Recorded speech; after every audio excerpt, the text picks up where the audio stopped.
My favorite animal is... That's a good question. You said you wanted to be a shark, remember? A shark, yeah, I'd say a shark. A shark is probably my favorite animal. That's like if I could be an animal, I would be a shark. Sorry. But if my favorite animal, I don't know, it could be something else like a lemur or something. Yeah. Thank you. That was my nickname back in the day, Turtle. Really? Why? Dude, that's pretty good. No, because we were making fun of each other, and there's a turtle on the wall, so a kid was like adding turtle, little, and it said had a little head like a turtle. So that's why my favorite animal is a hawk. Part 3 of the Garden Report. Let's open up that Twitter bag. First one is from Nick A. Howe. He asks, Sully has gotten himself in great shape, ready for this year. Is this his breakout year? Julian, what did we see tonight? Is he going to break out? Breakout year? Is he going to make the All-Star team? No. I think it's kind of it. Is he going to be an all-star caliber player, basically? Yeah, the story every year is how Sully has to get into shape, and it's always kind of something that he just kind of rolls over. You know, at media day this year, he said, well, do you guys think I'm in shape, essentially? Yeah. Which I don't think that there was a good answer for that one. He said he hadn't weighed himself, so... That stood out to me. That was hilarious. Yes. When you're trying to lose weight, not that I would know because I'm not trying to lose weight, but I would assume that you would probably, keep track of how much weight you're losing or not losing at all. And if you don't step on a scale at all entire summer, that tells me that you're not really trying to at least keep track, or you're not that completely serious about losing. That would make sense. The Celtics have a multi-million-dollar training staff. So is he telling me that he was just like at home doing sit-ups and then like maybe something on scale? No, he was with the training staff. They have all this advanced There was a story today with ESPN with Pablo Torres and Tom Abishur about advanced biometrics that a lot of teams are using, and he's like, "Oh, I haven't stepped on a scale," where they're like measuring like how much like your DNA count for God's sake. He probably had It some isn't idea. even a He real had thing. to have an idea. Yeah. So I do think Anyway, Please continue with we your got point. that out of the way. Could he have a breakout year? It's his third year in the league. He only played half of his rookie season. He was pretty good last year, but there's a very good chance that he will improve this year. If you want to call that a breakout, I think he averaged around, was it like 13 and 9 last year? A little less than that, but yeah. So, maybe he can be around like a 15 and 10 guy this year. That would make sense to me.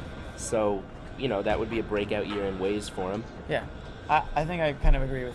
I don't think he's going to make the All-Star team, but I think he is going to improve his shooting for sure. I think his outside shot, hopefully. I pray that he improves that. And can't handle watching that again. Yeah, and I think the points per game are going to go up. And I think the rebounds will go up slightly as well. Yeah, I think he'll become more well known around the NBA this year. So if that qualifies as a breakout year, yeah.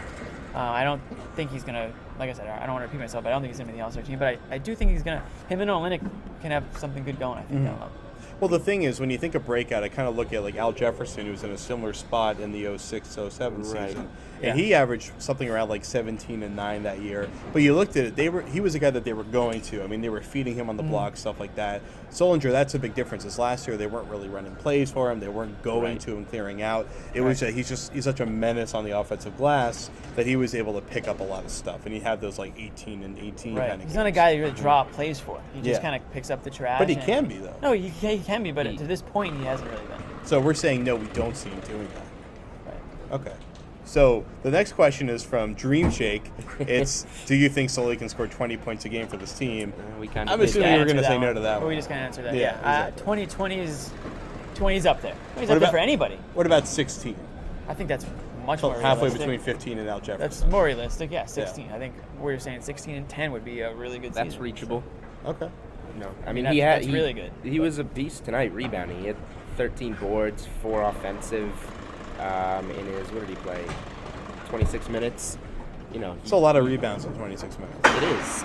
He can one every 2 minutes. Really affect the game on the glass. And, although we think, he's going to average 15 and 10, 16 and 10 this season, he's still going to have a few of those games like he had last year, the 25-20 games and the 34-22 games or whatever. He's the only he guy had on the team year. probably that can do that. Maybe Vitor, I guess, if he can stay on the court. If he ever plays. If he can stay on the court.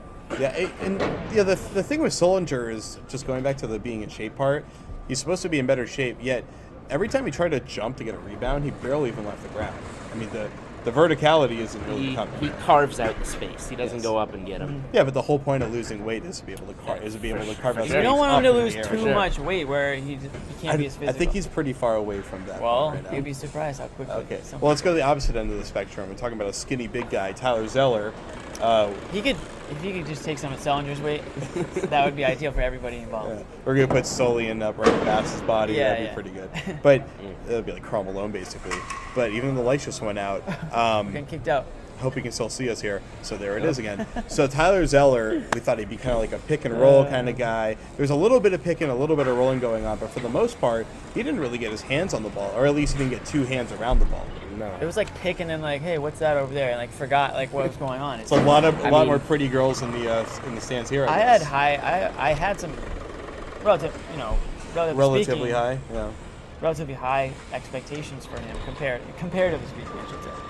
And tonight did not meet them at all. I thought he was a step behind almost everything. He gets some fouls that were just looked like he was behind the plays and wasn't in the game. His hands weren't ready. I expect more from him going forward. Yeah. I mean, you guys know in the preseason, a big thing that Stevens and Zeller keep talking about is, he's big, they can run the floor, yeah. he can run the floor.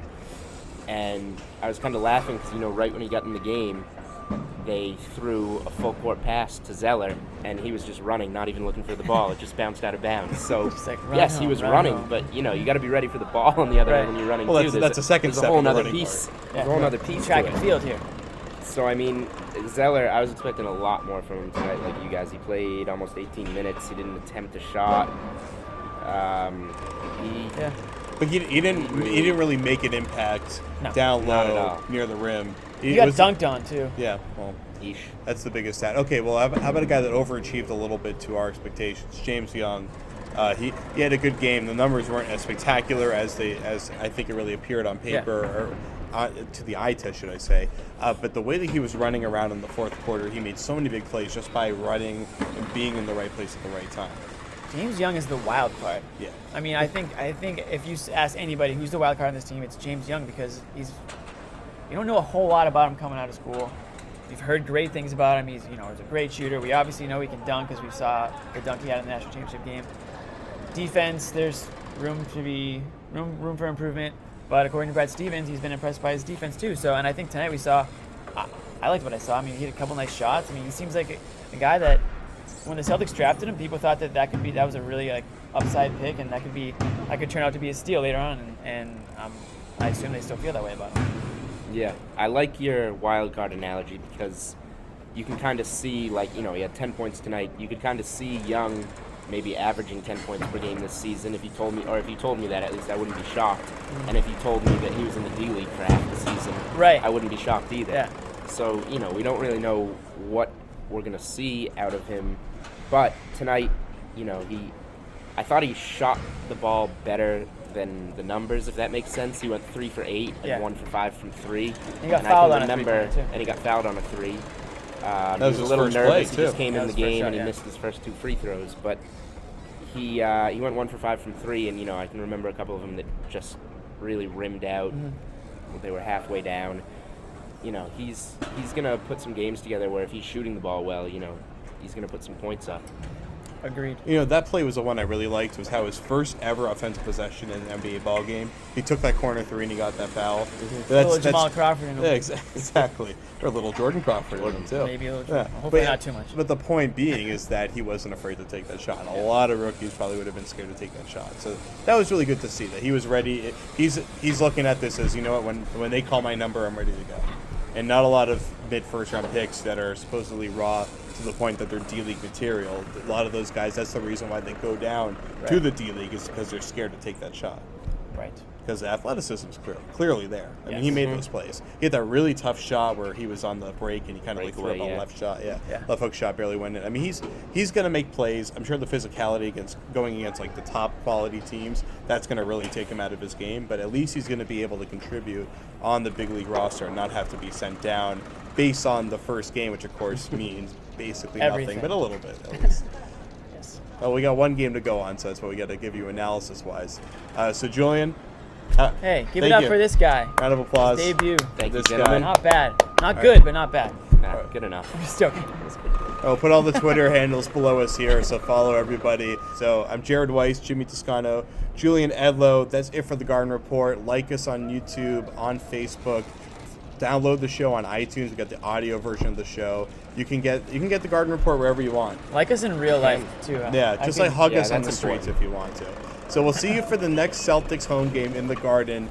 Ta-ta for now. Garden Report, we're out of here. I was just trying to treat it like another game. Like I was back in Kentucky. Try not to overlook things, overthink things. That'll just throw your game off. So I just treat every game like it's my last and just go out there and play as hard as I can. I actually did. It's kind of blowing up right now. So.